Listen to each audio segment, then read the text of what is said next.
கிணற்றில் விழுந்த நரி. நரி ஒன்று கிணற்றில் தவறி விழுந்துடுச்சாம். விழுந்த அந்த நரி யாராவது வந்து தன்னை காப்பாற்றுவார்கள் என காத்திருந்துச்சு. ஆனால் ஒருவரும் அந்த பக்கம் வரவே இல்லை. அதனால் சாப்பிடவும் முடியாமல் தூங்கவும் முடியாமல் தண்ணீருக்குள்ளேயே தவித்து கொண்டிருந்தது நரி. 10 நாட்கள் கடந்து போச்சு. அன்னைக்கு அந்த பக்கமாக ஒரு ஆடு மேன்னு கத்திக்கிட்டே வந்துச்சு.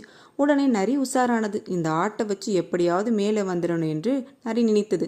ஆடு அண்ணா இங்கே வாயே என்று அன்போடு அழைத்தது நரி. கிணற்றிலிருந்து வந்த அந்த குரலை கேட்ட ஆடு எட்டி பார்த்துச்சு. என்ன நரியாரே, தவறி விழுந்துட்டியா என்று கேட்டது.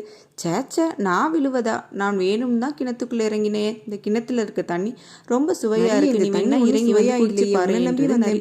ஆடு கொஞ்சம் கேட்டது. ஆடு முதல்ல மேலே ஏறி நான் வெளியே போறேன், அப்புறம் கையை நீச்ச, கையை பிடிச்சிக்கிட்டு நீயும் வெளியே வந்துடு என்றது நரி. ஆடும் ஒப்புக்கொண்டது. ஆடு மீது ஏறி நரி வெளியே வந்தது. உன் கையை கொடி, என்னை சீக்கிரமா காப்பாத்து என்றது ஆடு. உன்னை நான் எப்படி காப்பாற்றுறது? எதை செஞ்சாலும் விவேகமும் புத்திசாலித்தனத்தோடு செய்யணும். இப்பயாவது புரிஞ்சுக்கோ. ஆடு முட்டாள்தனத்தை நினைத்து வருந்தியது.